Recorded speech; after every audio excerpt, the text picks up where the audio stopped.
Bonjour à tous. Est-ce que vous pouvez me permettre d'entrer dans la maison du directeur de cabinet du ministre de l'Éducation ou de l'enseignement primaire et secondaire, ou alors le ministre de l'enseignement universitaire? Moi, je voulais aussi écrire une copie pour information au président de la République. Au fait, dans notre pays, nous avons une confusion. Quelle est la confusion que nous avons? La confusion que nous avons, elle, c'est la suivante. Nous sommes dans un régime semi-présidentiel, mais nous traitons les dossiers dans un régime présidentiel. C'est-à-dire tous les problèmes du pays, nous nous adressons au président. Nous sommes dans un régime semi-présidentiel, mais nous avons une opposition présidentielle. Les opposants, au lieu de s'opposer à la politique gouvernementale, ils s'opposent à la personne du président. C'est-à-dire même les opposants, ils ne comprennent même pas la constitution qu'ils sont en train de défendre. Au lieu de s'opposer à la politique gouvernementale, c'est ça le rôle d'un opposant. L'opposant s'oppose au président de la République. Or, le président, lui, il est le garant des institutions de l'État. Il y a 4 institutions qui sont indépendantes. Il y a le Parlement qui est indépendant, il y a les cours et tribunaux qui sont indépendants, il y a la présidence et puis il y a le gouvernement. Toutes ces institutions sont indépendantes les unes contre les autres. Donc la présidence est indépendante du Parlement. Le Parlement est indépendant du gouvernement. Mais le rôle du Parlement, c'est de contrôler le gouvernement. Le rôle de l'opposition, c'est de suivre les activités politiques du gouvernement. Par exemple, les opposants devraient être à tout moment dans les maisons des ministres, dans les maisons de tous les gouvernants, pour mettre une pression. Et indirectement, cette pression devrait arriver au président de la République parce que nous sommes dans un régime semi-présidentiel. Et alors, les opposants, eux, ils s'attaquent directement au président. Or, s'attaquer directement au président, c'est ignorer les 4 institutions qui sont indépendantes dans le pays. Ce n'est pas le président qui s'occupe de la sécurité intérieure. Il y a un ministre de l'Intérieur. Ce n'est pas le président qui s'occupe du transport. Il y a un ministre du transport. Ce n'est pas le président qui s'occupe de la justice. La justice est indépendante. Il y a un ministre du transport. Il y a la Cour constitutionnelle qui est là. C'est-à-dire, à un certain moment, la constitution que vous êtes en train de défendre, à un moment, c'est comme si vous-même, parce que dans la tête des gens, ils sont des opposants présidentiels, ils ne sont pas des opposants du gouvernement. L'opposition, c'est contre les actions du gouvernement. Ce n'est pas contre la personne du président. C'est ça la politique aujourd'hui. Il n'y a pas d'électricité, ça ne dit rien aux opposants. Il y a l'insécurité à Kinshasa, ça ne dit rien aux opposants. Il y a la famine à Kinshasa dans les pays, ça ne dit rien aux opposants. Et puis quand vous remarquez, les opposants ne s'opposent que à la politique à ce que le président Félix Tshisekedi fait. C'est-à-dire, si le président Félix Tshisekedi va regarder les matchs, ah voilà, il a abandonné les pays pour aller regarder les matchs. Mais que fait le ministre de Défense? C'est ça le rôle du ministre de Défense? Oh non, et pendant que les gens sont en train de souffrir, lui, il a laissé les pays. Nous ne sommes pas dans un régime présidentiel. Il y a un gouvernement, il y a un parlement qui contrôle le gouvernement. Si vous voulez suivre le président de la République, il est le garant des institutions, de la gestion des institutions. Il gère les institutions. C'est ça le rôle du président. Il est en train de gérer toutes les... pour le bon fonctionnement des institutions. C'est ça le rôle d'un président. Il est en train de gérer le bon fonctionnement de ces 4 institutions qui existent. La présidence, les cours et tribunaux, le gouvernement et autres. C'est ça le rôle du président. Donc là, nous sommes dans un régime semi-présidentiel, mais nous avons des opposants présidentiels. Est-ce que vous comprenez ça? C'est parce que les opposants eux-mêmes ne comprennent même pas ce qu'ils sont en train de défendre. Maintenant, je vous pose une autre question. Voilà une autre question simple.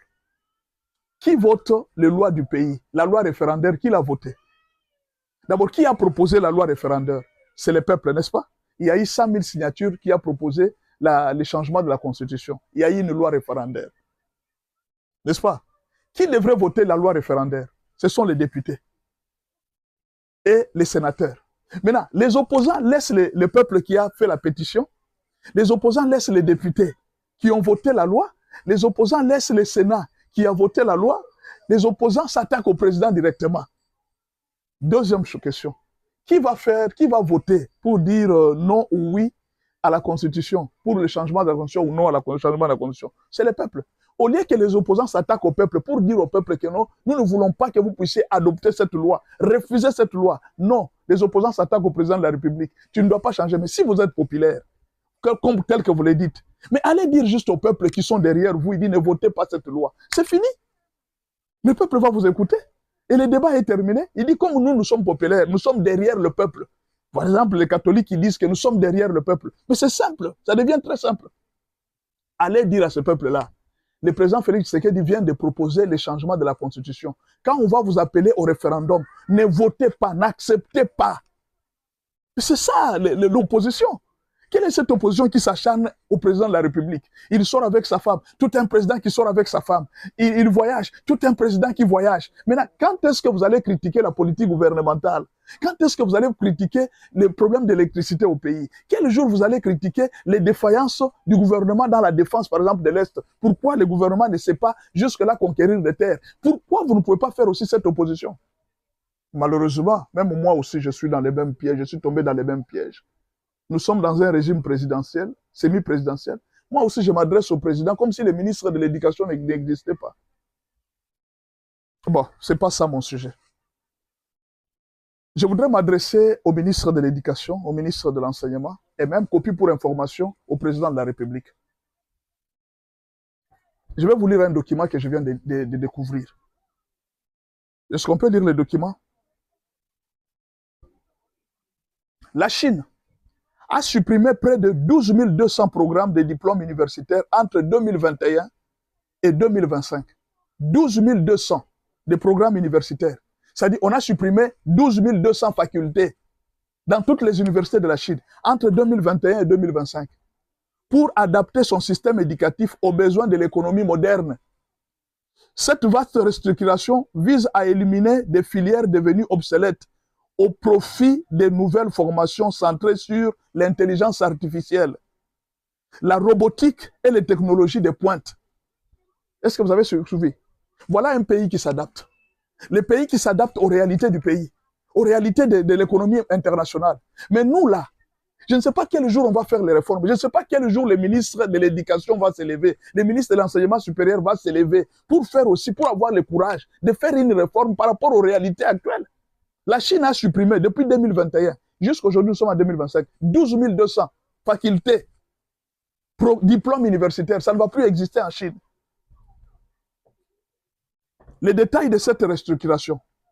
Modernisation économique. Les autorités chinoises ont identifié certains cursus, comme certains domaines des arts, des sciences humaines et de gestion, ne correspondaient plus aux débouchés du marché de travail actuel. Ils ont supprimé ça. Tant que ça ne va pas donner le travail à nos enfants, nous ne pouvons plus continuer avec ça. Virage technologique. Pour devenir leader mondial incontesté de l'intelligence artificielle, la Chine a préféré restructurer plus de 30% de ses cursus. 30% de ses cursus. Parallèlement aux 12 200 programmes supprimés, plus de 10 200 nouvelles formations axés sur l'innovation ont été créés. Est-ce que vous m'avez suivi? La Chine supprime 12 200 diplômes et crée 10 200 nouvelles formations. Je me pose la question, quel jour ça sera à l'école primaire et secondaire? Quel jour ça sera à l'école universitaire? On va continuer avec nos enfants, avec le système belge. Quel jour? Nous sommes en train de vouloir que les Américains viennent dans notre pays. Demain, ils vont engager les Rwandais, ils vont engager les Burundais, les Kenyans, qui sont adaptés aux nouvelles technologies, aux nouveaux systèmes économiques. Vous allez encore dire que c'est la domination. Qu'est-ce que fait le gouvernement à l'heure actuelle pour commencer à préparer nos enfants à travailler demain avec toutes les multinationales qui vont venir demain? Qu'est-ce qu'on fait? Est-ce qu'on cherche à s'adapter à cela? Virage technologique. Pour devenir leader mondial de l'IA, la Chine a préféré restructurer plus de 30% de ses cursus. Parallèlement à 12 200, la Chine a créé 10 200 nouvelles formations. Employabilité. L'objectif est de pallier le chômage des jeunes diplômés en formant une main-d'œuvre qualifiée et directement opérationnelle dans les secteurs de plein essor. Donc aujourd'hui en Chine, aujourd'hui je vais vous dire en Chine, le marketing n'existe plus. La faculté de lettres n'existe plus. Pourquoi? Parce qu'à l'heure actuelle, nos enfants sont capables de faire les TFC à partir de l'intelligence artificielle. À l'heure actuelle, nos enfants sont capables de faire beaucoup de choses à partir, même l'art aujourd'hui. On peut faire l'art avec l'intelligence artificielle. Est-ce que c'est important de maintenir les enfants à faire de l'art? Pourquoi on ne peut pas initier nos enfants à l'intelligence artificielle? Qu'est-ce que moi je vais proposer? Je propose une chose au ministre de l'Enseignement. D'abord, établissez les conditions pour devenir universitaire. Vous devez maîtriser l'informatique. 2, pour qu'un enfant puisse quitter l'école primaire et aller à l'école secondaire, il doit maîtriser l'informatique. C'est la même chose. Et alors, pour l'université, on doit maîtriser l'intelligence artificielle. Pour les enfants, ils doivent maîtriser l'informatique. Vous voyez, si on met ces critères-là, on change tout. On supprime certaines facultés qui ne sont plus utiles. Vous allez voir que nous allons nous adapter à cette nouvelle technologie, mais on ne fait rien, on ne réfléchit pas. Essayez d'y penser. C'était une lettre signée École de Champions TV. C'est ma lettre que j'ai signée, Pasteur Benjamin Aoka, adressée au président de la République, copie adressée au ministre de l'Enseignement primaire et secondaire, ministre de l'Enseignement universitaire et puis au ministre de la Nouvelle Citoyenneté, changer les choses. Copie pour information au président de la République. Signé Pasteur Benjamin Aoka. Merci beaucoup. Ma lettre est ouverte.